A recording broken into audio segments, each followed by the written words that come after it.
All right, so we are going to take approximately about 10 minutes to go through the 3 prompts that could possibly be asked on this time, right, for the 3 policies.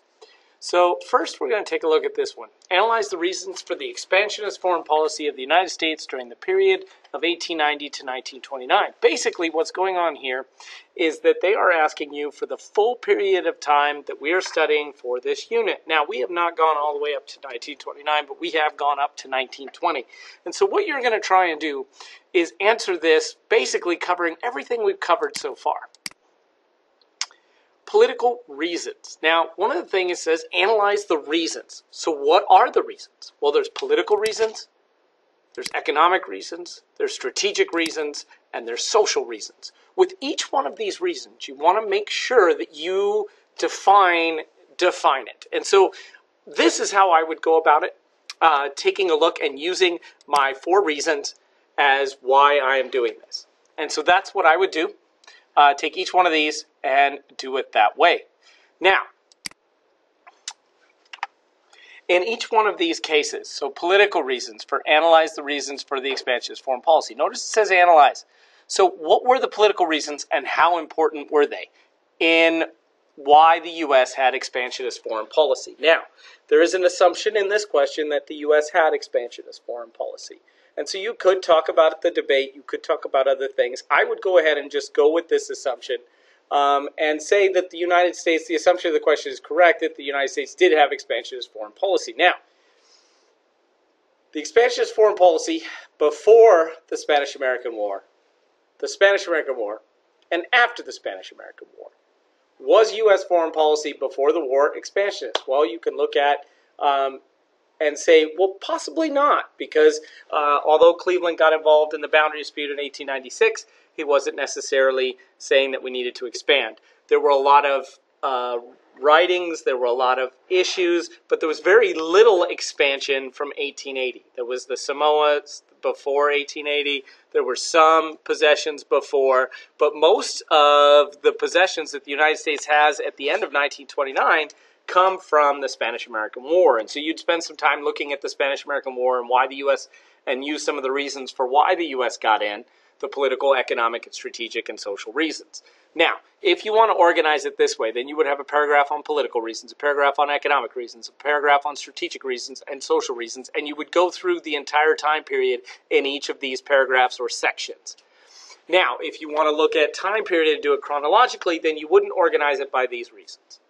Either way, you want to make sure that you don't just describe the reasons, but you talk about which reasons are most important in looking at why the U.S. expanded. All right, let's look at our next prompt.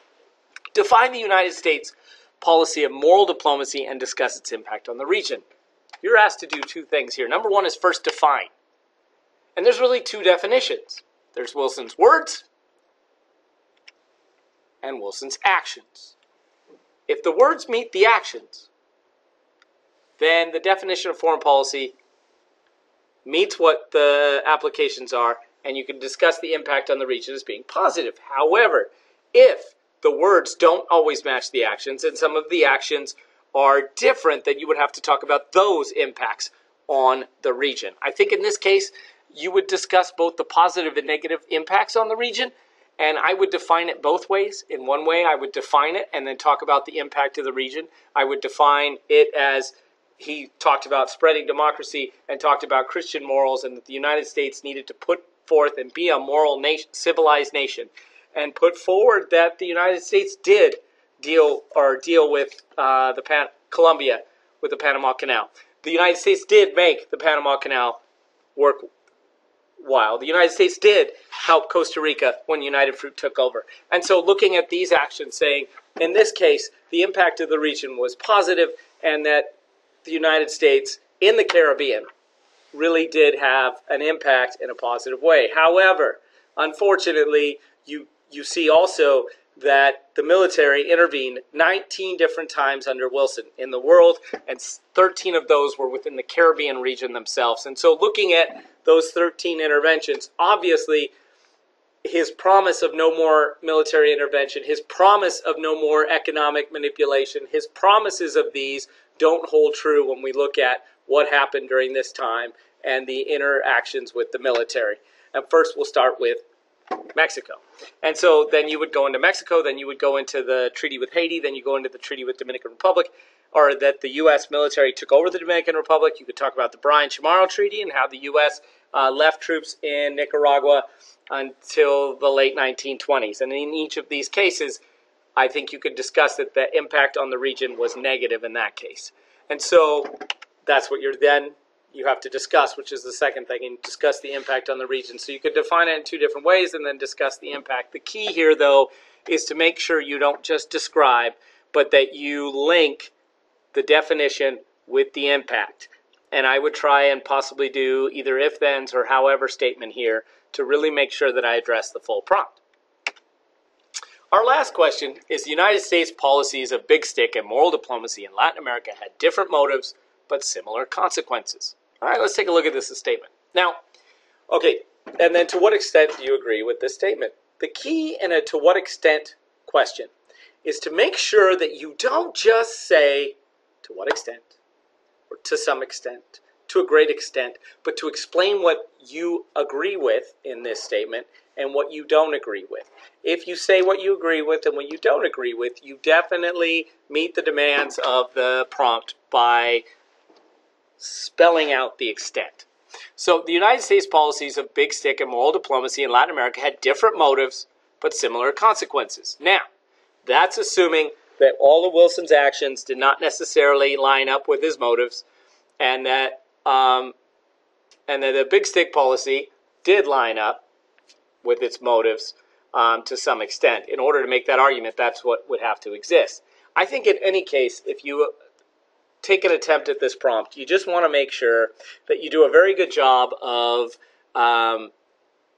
tearing apart this statement and making sure that you agree with parts of it. So for me, I agree with the fact that big stick and moral diplomacy had different motives. However, I'm not sure that there are similar consequences. I think the consequences, there are some similar consequences. Obviously, protectorates and those types of things grow under each of their regimes. But I think Big Stick did much more of promoting the U.S. on a world stage, promoting the U.S.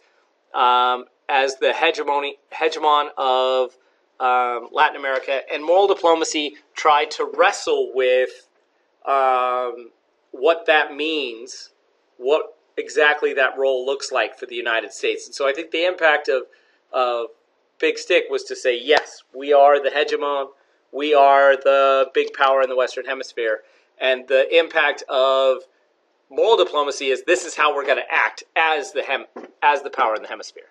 But however you choose to go after this prompt, you just want to make sure that you address that statement. And I think you could use if then or however here. You just want to make sure that you spell out the extent rather than say great extent. So this is the video cast number 1 to get us ready for our second time right. Remember that this is not meant to be a huge stressor. You will do well. You have practiced, you know this, and you will do well. I will follow up with number 2 on the statements for World War I tomorrow.